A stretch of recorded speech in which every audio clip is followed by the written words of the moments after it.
We're live from New Delhi. You're watching DD India News, India's voice to the world. I'm Lipakshi Khurana. Coming up in the next hour. India all set to vote in the 6th phase of polling on Saturday in 58 constituencies across 6 states and 2 union territories. Meanwhile, campaigning for the 7th and final phase of election continues.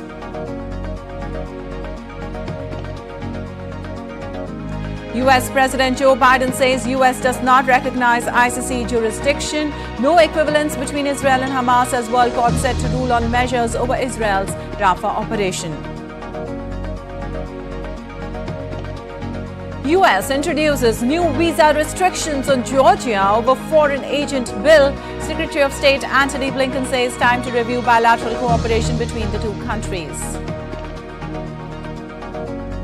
China starts second day of military drills around Taiwan, says drills to test their ability to seize power. Heavy rains return to southern Brazil, flooding even higher ground in Porto Alegre. Millions affected, over 160 killed and several missing.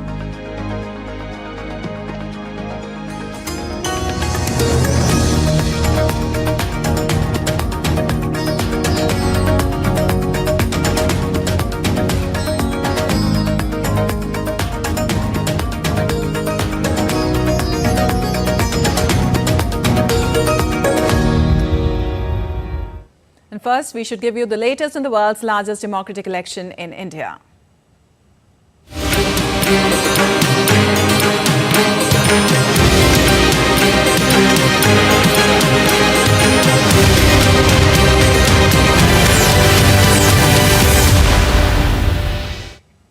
Well, election campaigning for the 6th phase of India's general elections concluded on Thursday. The 6th phase polling is all set to take place on May 25th in 57 constituencies. The 6th phase will cover 8 states and union territories. In this phase, a total of 889 candidates are in fray. In this phase, polling will also be conducted in Jammu and Kashmir's Anantnag-Rajouri Lok Sabha constituency. Last month, the Election Commission of India revised the polling date in the Anantnag-Rajouri Lok Sabha seat from May 7th to May 25th due to logistical, communication and natural barriers related to connectivity.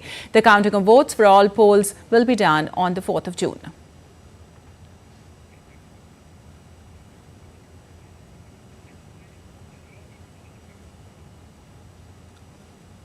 And well, now we will get you more inputs from our reporters, Akshay Dongre from Delhi and Deepika from Uttar Pradesh, and she's in Azamgarh.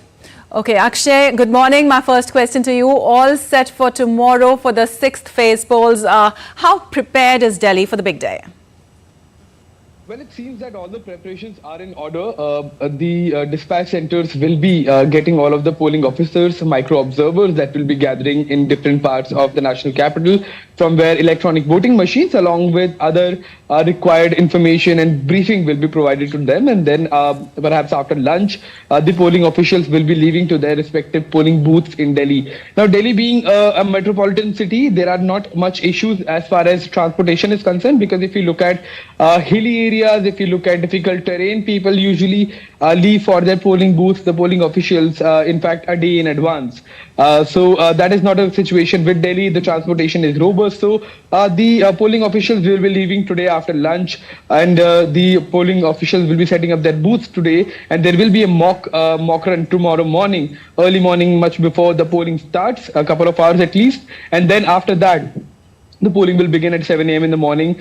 So be it security arrangements, transportation, the metros will be starting from 4 a.m. tomorrow. The other arrangements, including to ensure that people do not have to wait for a long period of time in this scorching heat, because the summer is at an all-time high at this point of time, with temperatures reaching even 47.5 degrees Celsius in certain parts of Delhi. So that is also going to be a concern for the people of Delhi. But the Election Commission of India has appealed to the voters, especially the younger ones, to turn up in huge numbers and cast their vote and exercise their rights. Back to you, Lipakshi. All right, all set for the big day tomorrow. Deepika, my second question to you, phase 6 in UP, you are in Azamgarh, but if we talk about the whole of Uttar Pradesh, phase 6 in UP runs through a spectrum of key constituencies and strongholds of BJP and India Alliance. How geared up is the state for tomorrow? It is all set, a very good morning, Lipakshi. It is all set set to go to the polls in the 6th phase of the polling. And as you said that UP, now it is one of the most important state when we talk about the Lok Sabha election and how the parliament will be decided, because there are around 80 constituencies from UP that have gone into the poll and that would be going to the polls in the last 2 phases. Now Azamgarh, in the current phase, there are 14 constituencies that will go to the polls tomorrow. Azamgarh and Jaunpur are 2 most important constituencies out of these, and here the fight is really tough. If we talk particularly about Azamgarh, the fight is directly between Samajwadi Party and the BJP. While Samajwadi Party has positioned their seasoned MP from their side, who is Dharmendra Yadav. On the other hand, BJP has positioned and has fielded the celebrity Bhojpuri singer and actor who's also famously known as Narua. So it is a very difficult fight over here. Campaigning was going on till yesterday 5 p.m. in a very, very aggressive manner. We've seen all of them campaigning, both the parties doing their campaigning till midnight, till Tuesday night. And now they are all set. Since the silent period is now active, they are all observing, and the voters are also now have ample of time to think about whom to vote, considering the past performances and the past situations that both the parties have offered to their voters as of now. Lipakshi. All right, Deepika. Akshay, I also wanted to know that how prepared are Delhi booths for the heat wave conditions, because as we know, the IMD has already given a red alert for the heat wave. So how prepared are the Delhi booths for that? Well, that's what we were talking about, Lipakshi. The temperatures are soaring to new highs as far as Delhi is concerned. In fact, a couple of days back only, Delhi was the hottest place across the country, with Nazafgarh touching 47.4 degrees Celsius temperature. So it is natural for the voters to ask that what preparations will be there. The Election Commission has ensured that most of the polling booths have arrangements to accommodate the voters, the queues of voters in a shaded area inside the school. In fact, in other areas where the polling has concluded, especially the ones where there was high temperatures, including Hyderabad and other areas in South India, similar kind of arrangements were made to ensure that the voters do not have to stand in queue, voters do not have to stand in sun for long periods of time, because it can lead to heat strokes. So all of that arrangement has been done. Water dispensers have been provided to most of the polling booths. That is also in a bid to ensure that voters are comfortable. But we have to understand that under these kind of situations, usually voters stagger time. They come in staggered timings, early morning when the temperature is not that high, and then in the afternoon or around evening. So usually what we can expect tomorrow is the polling percentage to shoot up twice in a day. First would be early in the morning till about 10 a.m. 10 to 11 a.m. before the sun is at your top, and then in the afternoon somewhere around 4:30 to 5 p.m. that is when the polling percentage during the summer elections usually go up. So that is going to be a scenario. But for the people who will be coming or who do not have any other option but to come in the afternoon in the scorching heat, they will be provided all necessary equipment and help that can be given by the Election Commission, and that is why perhaps the metro services and other government transportation services will be doing some extra time to ensure that voters do not feel any inconvenience. Back to you, Lipakshi. All right. Deepika, also the 7th phase campaigning has started in UP also. So what all is going on there? For the 7th phase of campaigning, because we are right now focusing only on the 6th phase of campaigning, Lipakshi. However, campaigning has already started for the 7th phase, and the parties, the respective parties in the respective states who are supposed to go in the 7th phase are already on the fields, going and trying to woo the voters in the best of manner that they can. They are also putting up entertainment acts, and interestingly, like we saw in the 6th phase of polling, that how Nirawa is especially putting his campaigning forward with a child artist who accompanies him in all the rallies. Yes. And he also sings, he also gets a platform to sing and woo the voters. So this is how they are trying to make it more colorful, interesting, and really attractive as well for the voters, so that they come in large numbers in the rallies and they get to listen to what their candidates have to say, so that they can decide their polling on the day of poll.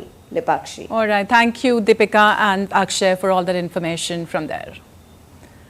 And moving on, campaigning for the 7th and last phase of India's general elections begins with political leaders holding rallies across the states to woo the voters. 904 candidates from 8 states and UTs to contest elections in phase 7 scheduled for polling on the 1st of June. Bharatiya Janata Party leader and Prime Minister Narendra Modi to visit Himachal Pradesh and Punjab today. PM to hold public meetings in Nahan and Mandi district of Himachal Pradesh. Later in the day, he'll be holding election campaign for the party candidates in Punjab's Gurdaspur and Jalandhar. Also, senior BJP leader and Union Home Minister Amit Shah to hold rallies in Madhupur and Arha districts of Bihar.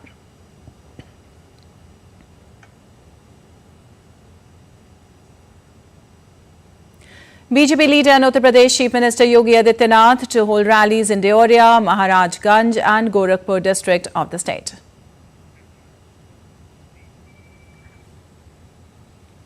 All right, in order to garner support in party's favour, opposition also holding rallies to woo the voters across the states. Congress leader Sachin Pilot to hold election campaign in Punjab's Anandpur Sahib district.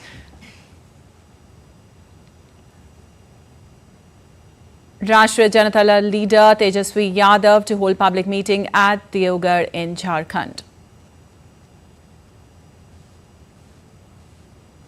Bahujan Samaj Party chief Mayawati to hold election rally in Punjab.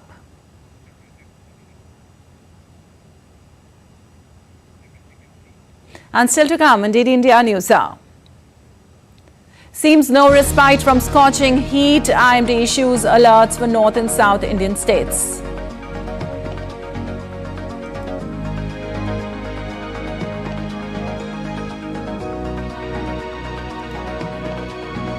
Boosting strong ties with Philippines, Indian Navy holds a joint exercise.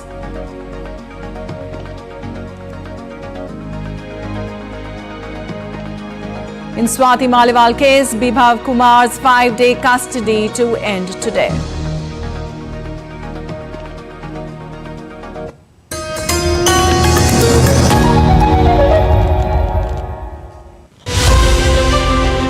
As India decides in the world's largest election, we help you feel the pulse of the nation. I am Sakal Bhatt. I am Shubhendu Ghosh. This election season, join us on a journey of India. We are in Assam. This is the tea city of India. From down south, Tamil Nadu. Discover the colors of democracy.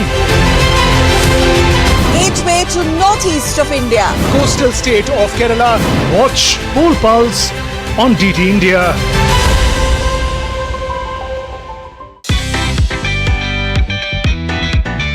We are in Cannes, the famous city on the French Riviera. The 77th edition of the Cannes Film Festival is here. So soak into 12 days of world cinema and the hottest fashion trends. The famous 24 steps leading to the Palais des Festivals, where most of the cinema at this festival is screened, are beckoning. Join me, Munmun Bhattacharya, as I take you through all the buzz around the festival and on India's participation in it, only on DD India.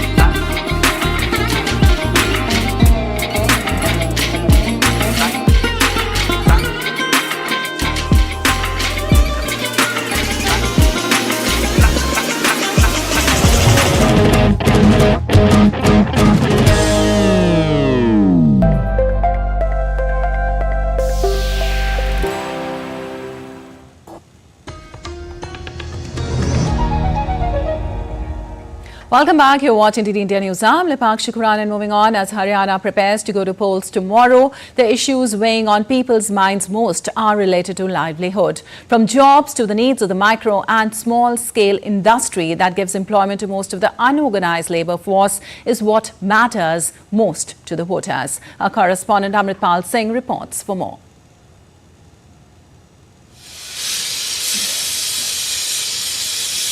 The scientific instruments industrial cluster at Haryana's Ambala, which has not been in the best of health in the past few years, is crying for attention. Home to more than 2,100 micro, small and medium industrial units manufacturing scientific instruments used in educational institutes like microscopes, incubators, glassware, the Ambala Industrial Cluster has been manufacturing and supplying scientific instruments since 1914, not only in the country but all over the world. Ambala has been Asia's biggest market for the last 100 years. All the instruments are manufactured here. They were all supplied to engineering and medical colleges as well as for the satellite production. उसमें भी कई parts Ambala से बन के जाते हैं. And yet, the cluster cries for immediate attention. As political parties come seeking votes at their door, people here have their demands ready. Here, the industry is very small. Laborers are working from home. Because of this, people from the pollution board disturb us. Neighbors accuse us of creating disturbance as well. So we need an industrial area plot of about 150 to 200 yards because we work on a smaller scale. ताकि हम एक जाके हम वहाँ पे easy तरीके से अपना काम को कर सकें. We have always lacked skilled labor here. In present times, people lack the budget to convert to automation. Ambala Kant is a small-scale industry. यहाँ पर scientific industry को We have an old base of scientific industry here, along with a brand, but we lack local infrastructure. So government aid towards export facilities will be beneficial. फिर भी यहाँ पर हमें क्या है local थोड़ा सा infrastructure. Though mainly unorganized, these units put together have an annual turnover of more than 3,000 crore rupees and provide employment to more than 20,000 people. As Haryana prepares to vote this Saturday, its livelihood issues which matter most to people, like this scientific manufacturing industrial cluster of Ambala, which cries for attention, urgently seeking the policy makers to hear and meet their demands. With cameraman Saurabh Bakshi, this is Amritpal Singh for DD India in Ambala. All right, moving on, respite from scorching heat seems far from sight as intense heat wave conditions grip several states in North India. The maximum daytime temperatures in some areas soar to nearly 50 degrees Celsius. According to India's meteorological department, severe heat wave conditions are expected to continue over Rajasthan, Punjab, Haryana, Delhi and Uttar Pradesh for few more days.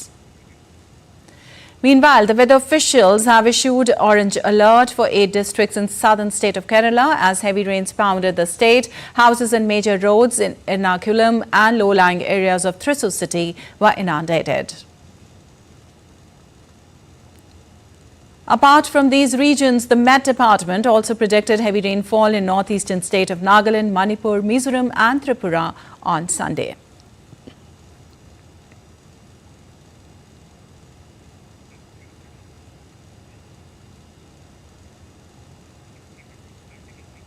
And to get more weather updates, we are joined by DD India correspondents Tapas Bhattacharya from Delhi and Ajay from Trivandrum. Well, good morning to both of you. Tapas, my first question to you. There's no respite from the heat wave in large parts of India, especially in Barmer. We heard that in Rajasthan, it sizzles at 48.8 degrees Celsius. And IMD has also issued a red alert for the same. Can you give us an update on the entire situation? Right, yesterday Barmer recorded the highest temperature of the season, 48.8 degrees Celsius, and places like Ahmedabad and other places in western northwest part of the country were not far behind. Ahmedabad also recorded 46 degrees Celsius, and it's kind of sizzling hot in the whole west as well as the northwest part of the country. In fact, red alert has been issued for Haryana, Chandigarh, Delhi, as well as for many places of Rajasthan. So red alert has been issued for these places till almost 27th of this month, the 27th of May.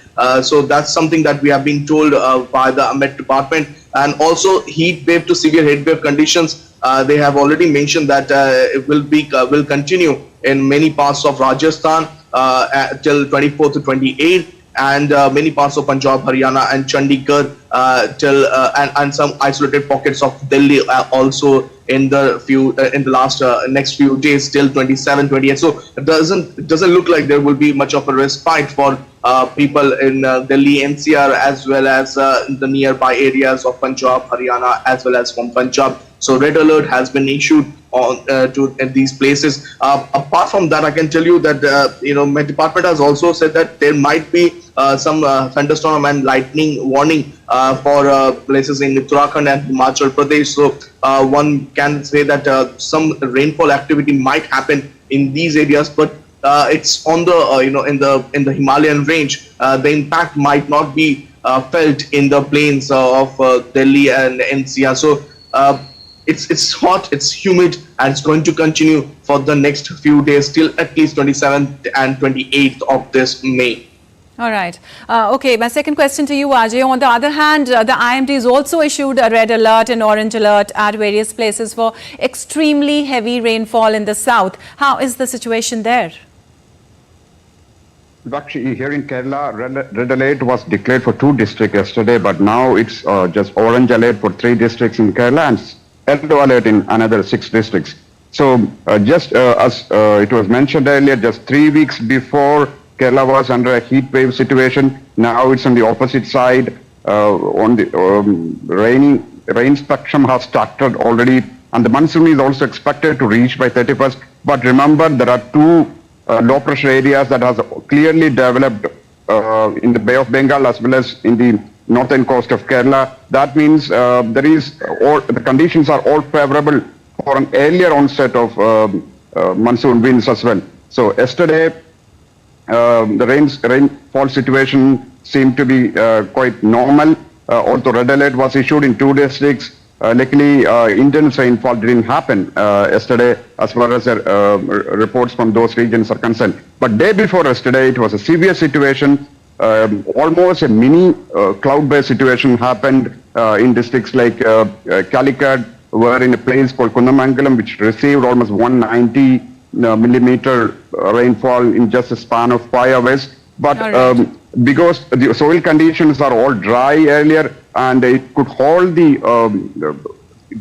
downpour, and no adverse incidents like landslide situations happened. But there were small instances of mudslides which happened in some hilly districts, which is authorities are dealing with it right now. Right now, authorities are in an emergency operation to desilt the canals, desilt the small channels, so that the downpour can be easily taken away to the nearest rivers and water bodies. All right. Tapas, we would also like to know that in the absence of adequate cold chain infrastructure and this extreme heat, it can cause major damage to the fresh produce. Any steps taken there to preserve the production? Well, already steps been taken. In fact, the cold storage facility were augmented in these states, especially keeping in mind. Also, one has to understand that the power consumption has gone up by leaps and bounds in all these places where most of the people uses air conditions and and water coolers. So the water consumption, the electricity consumption has increased manifold. But as per our understanding, the power discoms companies have been told to augment it, and they have given an understanding that they will be able to provide the extra load that is required in this particular phase of the heat wave condition that is currently prevalent. So overall, it looks like they have made the preparation now. It will be interesting to see whether the preparation actually, you can feel that on ground. That's something that needs to be done. But on paper, things have been done by the authorities. All right. Ajay, also you were talking about the authorities there. What steps are being actually taken by the authorities to control the damage, and what are the problems which the people are facing there especially? The problem is a little severe in city areas, especially having low-lying areas. Those are have been suffering from a perpetual issue of waterlogging, even if comparatively lesser rainfall is happening. But this time, heavy downpour has happened in many places, leaving many places, especially pockets in Kochi as well as in Trivandrum, getting waterlogged. Traffics were affected severely, And as far as the reports, as of now, relief centers have been opened in 5 districts. Around 240 families have been evacuated from these areas and placed in these camps. And as I mentioned earlier, desilting of the channels, water channels, as well as the sewage drainage lines are being undertaken in a war food measure. As you know, the monsoon, this is just a pre-monsoon, and the monsoon will start quite early, as we assume it, although official date is 31st. Now there are all chances for early arrival of the monsoon wind. So authorities are making no stone unturned, but state government have been citing one excuse for their laggard activity in this, telling that because the MCC is in place and they are unable to take meetings of district administration as they are still the election authorities as well. So they have been making these excuses, and so far they are dealing with officials who are not directly involved in the election. But so many ministers have been raising this issue, but we don't know whether what's the fact behind this, whether this is just an excuse or no. All right. Thank you so much, both of you, for that information. And reiterating India's partnership with Africa, Indian ambassador to the United Nations, Ruchira Kamboj, said that Africa will remain India's top priority and we must make African voices stronger in multilateral organizations so they can advocate for their own interest and call out external interferences. Partnership with Africa is and will remain a top priority. And it has been our consistent position that there cannot be any peace without development. This calls for making African voices stronger in multilateral organizations so that they can argue their own case and call out external interferences. And Indian Navy ships INS Delhi, INS Shakti and INS Keelton completed their visit to Manila, Philippines as part of the operational deployment of Indian Navy's Eastern Fleet to the South China Sea. The visit demonstrated India's strong ties with the Philippines and its commitment to further deepen the partnership. The port call witnessed subject matter exchanges between the Indian Navy and the Philippine Navy personnel. There were also group sports fixtures, gross deck visits and cultural exchanges. The commanding officers of the ships had an interaction with the counterparts of the Philippine fleet. The two sides also discussed the avenues for collaboration, mutual interest and the current security situation in the region and beyond.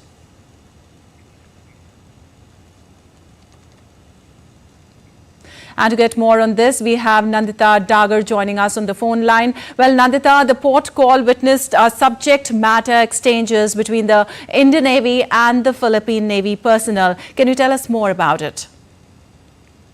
Good morning. The Indian Navy's warships and surface fleets are, for the past 3 years, have been mission deployed. So the ships on the Western Fleet always fly the Arabian Sea, Gulf of Aden, etc. to control piracy and escort our merchant vessels. And the ships on the Eastern Fleet are also mission deployed, and they currently the INS Delhi, INS Kiltan and INS Shakti, which is a fleet tanker, which means that it is a warship which carries fuel for these ships, and with Vice Admiral Dhankad, who is the flag officer commanding Eastern Fleet, he is also embarked on these warships. They are making port calls in the South China Sea. So as we are seeing that China is flexing its muscles in the South China Sea and in the Indian Ocean region, the Indian Navy also to reinforce its its role as a security provider and a reliable first responder and a very reliable partner for all these ASEAN nations and Southeast Asian nations. Indian Navy is constantly reinforcing these bonds of friendship by regularly undertaking these port calls and ship visits. And therefore this visits by INS Delhi, INS Shakti and INS Kiltan should be seen in that context. Also, all these vessels are made in India. So it shows India's strides in shipbuilding design, as well as ship designing and shipbuilding, they indigenously signifying India's transition from a buyer's navy to a builder's navy, and therefore they are a symbol of Atmanirbharta and a symbol of a strong resurgent navy of India. All right, symbol of Atmanirbhar Bharat there. Thank you so much, Nandita, for joining us and giving us that information. And now let's take a look at other stories making news. 60 Indian nationals who were stranded in Cambodia to fraudulent employers have now safely returned home. Upon reaching their homeland, they thanked the Indian and Cambodian authorities for their support. Bibhav Kumar's 5-day custody by the Delhi police will end today. Bibhav Kumar is personal assistant and a close aide of Delhi Chief Minister Arvind Kejriwal. He was taken into custody by the Delhi police on May 18th in connection with the assault of former Delhi Commission for Women Chief Swati Maliwal. Cadets of the Ambala Indian Naval Academy in Kerala showed various adventurous performances presented in outdoor training exhibition on Thursday.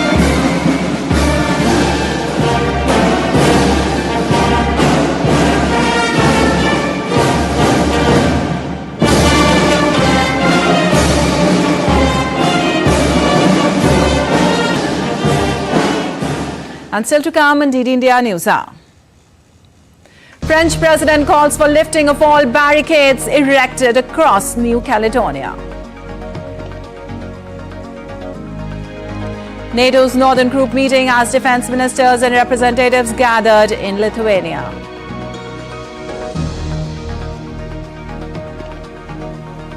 And Japan Met Department predicts hottest year on record.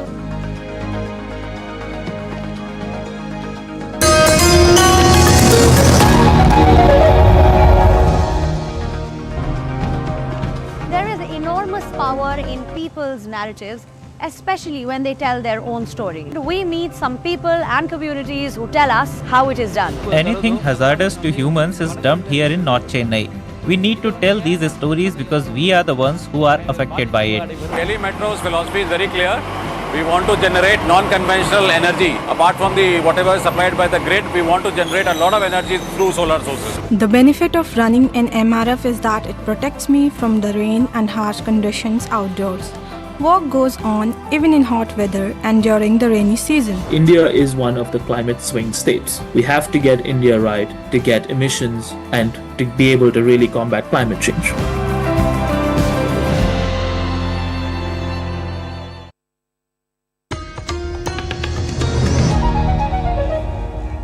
Welcome back. You're watching DD India News. I'm Lipakshi Khurana and time now for a quick recap of the headlines. India all set to vote in the 6th phase of polling on Saturday in 58 constituencies across 6 states and 2 union territories. Meanwhile, campaigning for the 7th and final phase of election continues. China starts second day of military drills around Taiwan, says drills to test their ability to seize power.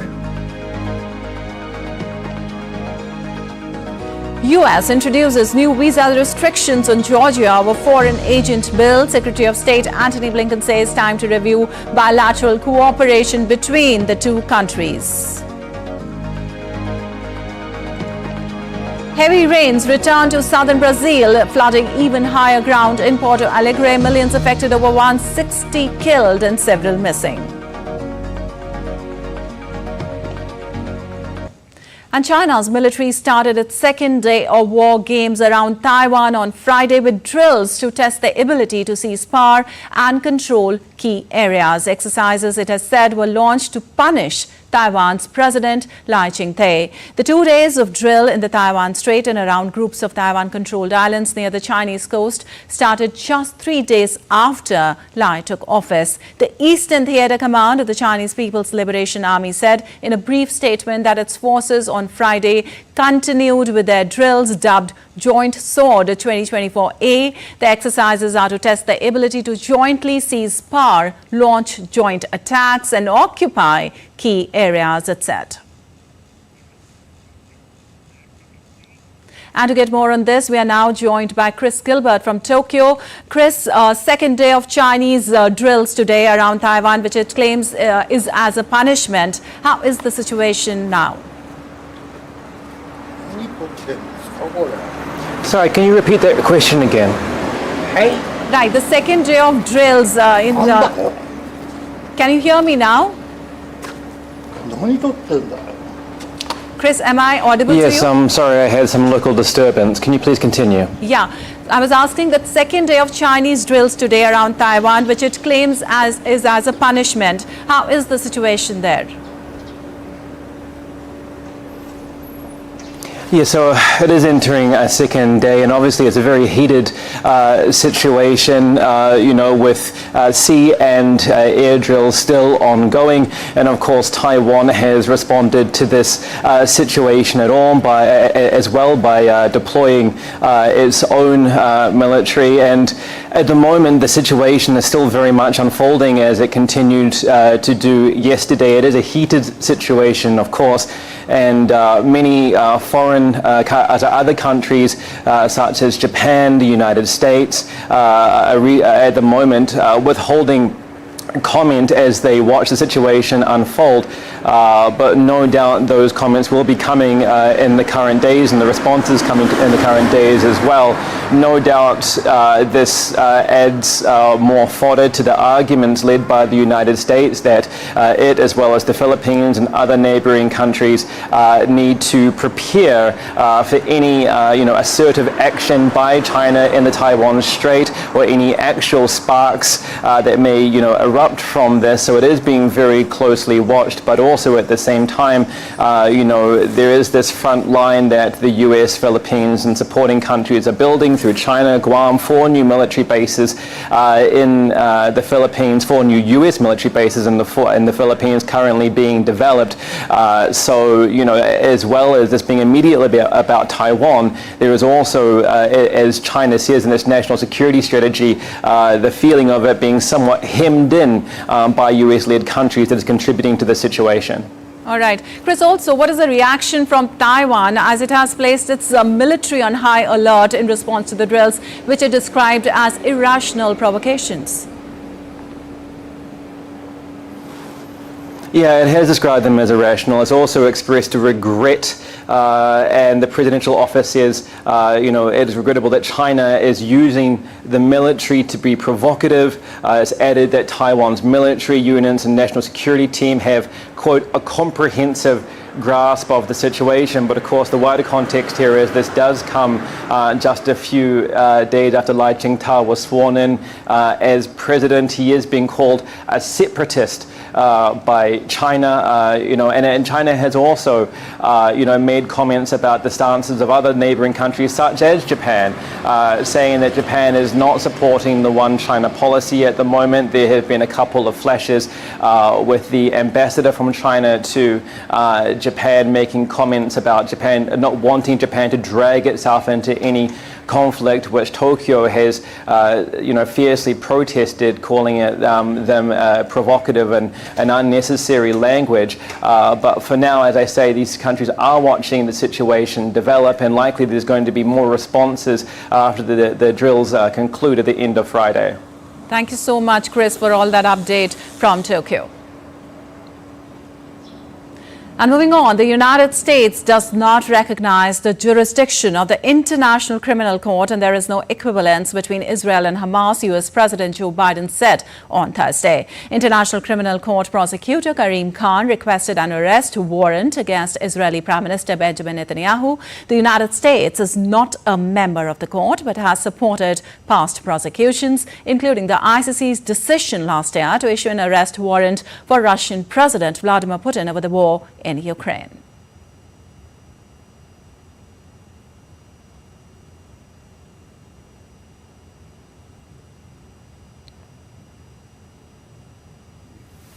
We don't recognize the jurisdiction of ICC the way it's being exercised, and it's that simple. We don't think there's an equivalence between what Israel did and what Hamas did. Well, the International Court of Justice will rule on Friday on South Africa's request to order a halt to Israel's Rafah operation in Gaza, it said on Thursday. Last week, South Africa had asked the ICJ, also known as the World Court, to order a halt to Israel's operation in Gaza and in Rafah in particular. The top UN legal body has no way to enforce its decisions, but they carry international weight. A ruling against Israel could add to its political isolation after a series of setbacks this week. And the United States introduced visa restrictions on Georgia and reviewed their bilateral cooperation due to a controversial foreign agent bill. U.S. Secretary of State Antony Blinken, announcing the actions in a statement, said measures will target individuals responsible for undermining democracy. Blinken also announced that he has launched a comprehensive review of bilateral cooperation between the U.S. and Georgia. The legislation sparked a major protest in Georgia, with opponents decrying it as authoritarian and Russian-inspired. The bill, passed by the ruling Georgian Dream Party last week, required NGOs and media outlets with more than 20% of their funding coming from outside Georgia to register as bodies pursuing the interest of a foreign power.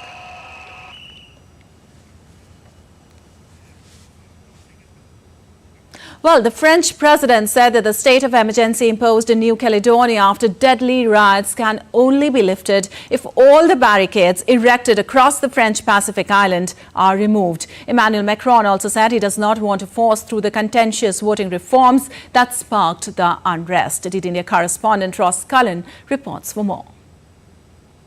Emmanuel Macron took part in a minute's silence on Thursday upon his arrival in New Caledonia in memory of the people who've lost their lives in the worst violence to hit the French overseas territory since the 1980s. 6 people have died, 4 residents and 2 police officers. Emmanuel Macron said he was calling for and hoping for calm, peace and security to return to the island. Now, an additional 3,000 security personnel have been deployed to New Caledonia, a mix of police and the military, and the French president said that they would remain in place for as long as is necessary to restore order. They have been sent there to try to quell the violence which broke out more than 10 days ago after contentious voting reforms were approved by MPs here at the National Assembly in Paris. Emmanuel Macron said that France had been facing an unprecedented movement of insurrection. Ross Cullen in Paris reporting for DD India. Well, United States President Joe Biden and First Lady Jill Biden hosted Kenyan President William Ruto and First Lady of Kenya Rachel Ruto for a state dinner at the White House on Thursday. The state dinner witnessed the presence of U.S. Vice President Kamala Harris, Central Intelligence Agency Director William Burns, former U.S. President Bill Clinton and actor Sean Penn. Earlier the day, Biden pledged a new era of partnership on technology, security and debt relief to the leader of one of Africa's strongest democracies. Secretary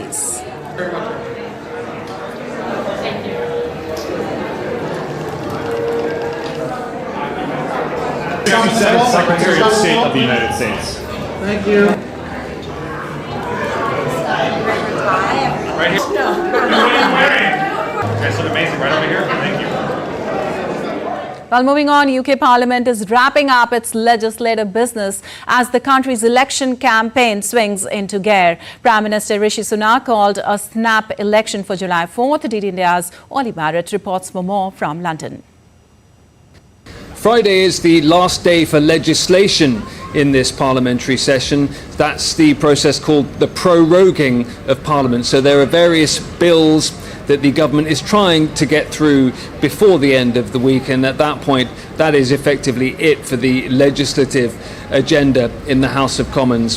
Behind me there are various bits of legislation that won't make it through in time because of the early election that's been called by the Prime Minister. For example, the Prime Minister's own smoking and vaping legislation that he wanted to be part of his political legacy as Prime Minister. Next week here in Westminster, Parliament is officially dissolved on May the 30th, but the election campaign is very much up and running already. The major party leaders are moving across all the nations of the United Kingdom, making their case to voters ahead of July the 4th, the day that the UK goes to the polls. All of the polling still suggests a huge uphill struggle for the Prime Minister Rishi Sunak to turn things around ahead of July the 4th, but he insists he is the man to stay in charge, to keep the country, as he says, on track, and he believes that the economy is beginning to turn, that the world is in a dangerous position when it comes to geopolitics, and that therefore the electorate shouldn't trust the leader of the opposition, Keir Starmer, with such responsibility. Keir Starmer insists it's time for change. He says that, for example, the government's migration scheme is a con.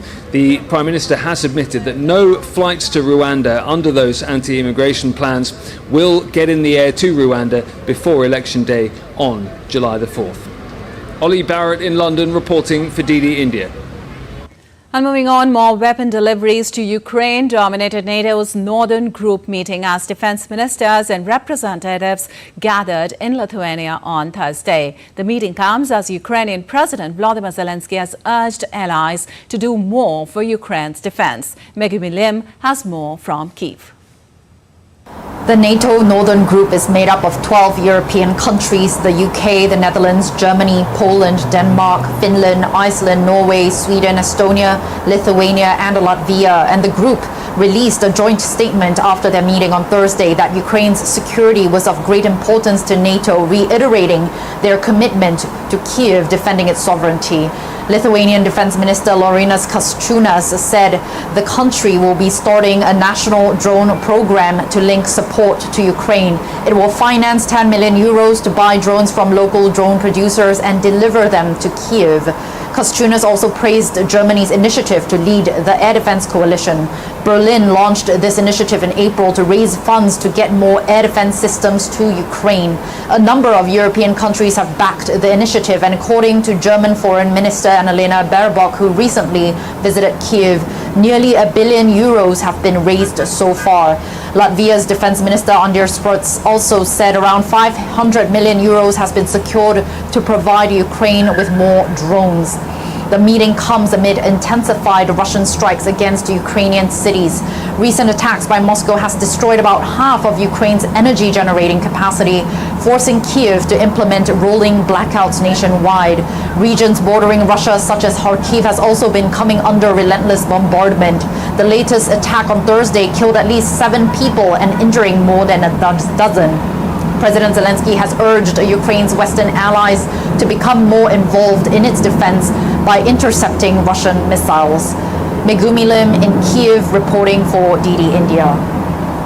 And on to some world weather report now. Heavy rains returned to southern Brazil, ruining days-long cleanup efforts in the already flood-devastated areas. According to weather officials, in a span of 12 hours, parts of Porto Alegre received more rains than they typically do in a whole month. Record flooding that crippled southern Brazil over the past month has killed 163 people, with more bodies expected to be found. Moreover, around 600,000 more people have been displaced by the massive floods.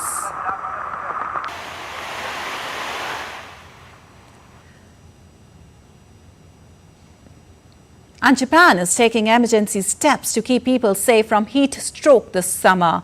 The country's meteorological agency is warning this year could be another hottest on record, with many parts of the country already experiencing days over 30 degrees. The government is stepping in with a new emergency system to alert people to stay inside on especially hot days. Chris Gilbert took the local temperature on the new plan. It's set to be another scorching summer, and locals in downtown Tokyo are already taking shelter.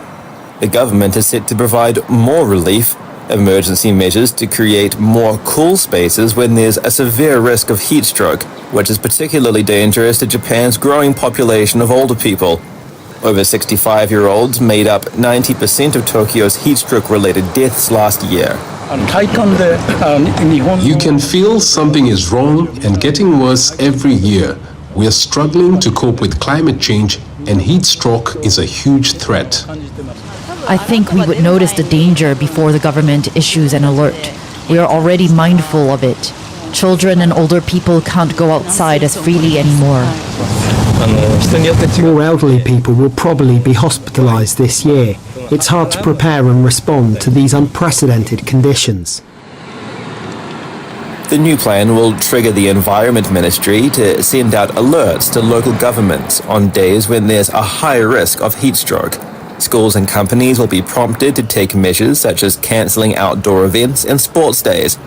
Local gyms, malls and halls will be assigned as air-conditioned retreats for people to take shelter in until the threat has passed. Official statistics show that the number of heat stroke-related deaths every year in Japan is often more than 1,000. That's higher than the death toll from some natural disasters like earthquakes. And the government is hoping that the new emergency measures will create more oases for people to take shelter from the summer heat. Workers in aged care facilities say the situation is becoming worse every summer. We feel a sense of strong urgency, especially with dementia patients and those who can't easily hydrate by themselves. Air conditioning is vital, but some care homes have run-down units, and it's hard to afford their repair. Experts welcome the emergency measures, but say climate change relief should be built into cities. Local governments should focus on urban planning that considers those vulnerable to heat stroke. Well-designed cities could keep elderly people off hot asphalt, have more areas out of direct sunlight, and resting spots like small pavilions. Professor Ichinose agrees the national priority should be on older people. Over 65s are set to become 40% of Japan's population in the next 25 years, putting the heat on the government to find long-lasting solutions. Chris Gilbert in Tokyo reporting for DD India. Well, on the other hand, Mexico also continues to reel under extreme weather with hotter temperatures forecasted for coming days. According to officials, the deadly heat waves in Mexico has killed 22 of people across multiple states over recent weeks. The country has been reeling from a high-pressure weather phenomena known as a heat dome, which has trapped hot air over much of the country, creating record-breaking temperatures that have surpassed 45 degrees Celsius in some places. An unprecedented third heat wave began this week in Mexico. According to the researchers, imminent relief is not yet on the horizon as the country could experience its hottest temperatures on the record in the next 10 to 15 days.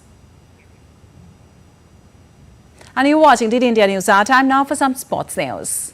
Sunrisers Hyderabad will take on Rajasthan Royals for a place in the final today in Chennai. Sunrisers Hyderabad have had a great run so far this year. However, Pat Cummins and his side were given a rude jolt when KKR destroyed their bowling to win the first qualifier and make it to the final. SRH would want to make sure they bring their game against RR and qualify for the finals. The winner of the game will face off Kolkata Knight Riders in the final on Sunday. And former Sri Lankan batter Tilakaratne Dilshan believes India has a strong chance to win this edition of the ICC T20 World Cup. In an interview with DD India correspondent Tapas Bhattacharya, the former Sri Lanka captain stated that both Rohit Sharma and Virat Kohli remain relevant in this format, even at their current ages. Doordarshan, sir, you are now part of the Legends Cricket League and huge thing coming again to US. Is something happening in US in World Cup, your league? I think great to have another new countries involved in the cricket. I think US last 3-4 years they build up slowly. Now it's getting bigger and bigger. Even last year we played another T10 Legends League in US.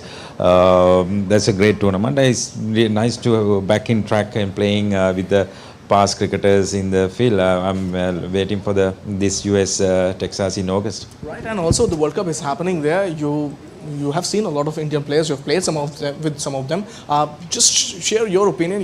How do you see this Indian team? And if I have to ask you, like let's say top 3 teams, do you believe that has the potential to win this particular World Cup? I think definitely Indian teams are very strong side, and especially when you go to West Indies in Super 8 matches, it really helped for the subcontinental side because of start turning wicket in West Indies. I saw the Indian team take the 4 spinners, and Sri Lanka take we have very good spinners. Especially I think we Asian side have a good chance to go long way this tournament. Just to put it in perspective, the IPL is happening. Final is going to happen very soon. Your take, who do you reckon will win this particular edition of IPL? So far is KKR doing really well. I feel is KKR going to win. The thing is they are playing very balanced side. They are playing very good cricket at the moment. Thing is Sunrise played very good cricket. Then last few games their form little bit went down. Then Rajasthan Royal they also played very good cricket in start of the IPL. Then but consistently KKR did really well throughout the tournament. Hopefully I feel it's KKR going to win this time. Just wanted to ask you, Sri Lanka has seen an ups and downs in the recent past. What do you think that required for Sri Lankan cricket to maintain the same sort of consistency that it had in the 90s when they won the World Cup? I think it's we have a lack of a little bit domestic structure. It's not that great when in those days we have been playing. We have school structure is really good. Now it's a little bit backing on track. We picked a very good side and new selectors in the current players, not just retired cricketers in the selection panel. That's a big change. They picked the right 15 members in this side. A little bit changing now compared to last few years. Yeah, we are in winning track. Hopefully we can. This World Cup is everyone, all the Sri Lankan have keep eye how our boys are playing. Hopefully they can bring back to our past memories. We can go after that. We can go long way. Okay. So generally T20 is considered young players, domain. But in the Indian team you have Rohit Sharma, Virat Kohli. Do you believe that they still have a lot to offer in this edition? Definitely, these two mentioned name Virat and Rohit is one of the big match-winning players. They still can give to team their 100%. That huge thing for the team. Virat in a great form. Hopefully can carry this form good for the Indian side. Much appreciate your time. So that was Silita Drishan saying that Virat Kohli is in great form and hopefully he will take that form here in the Cricket World Cup in United States of America. With Person Jayashankar, this is Tapush Bhattacharya for DD India from Delhi. And tens of thousands flocked to Sri Lankan capital to celebrate at the start of a week-long Vesak celebrations. The festival commemorates the birth, enlightenment and passing of Lord Buddha. Take a look.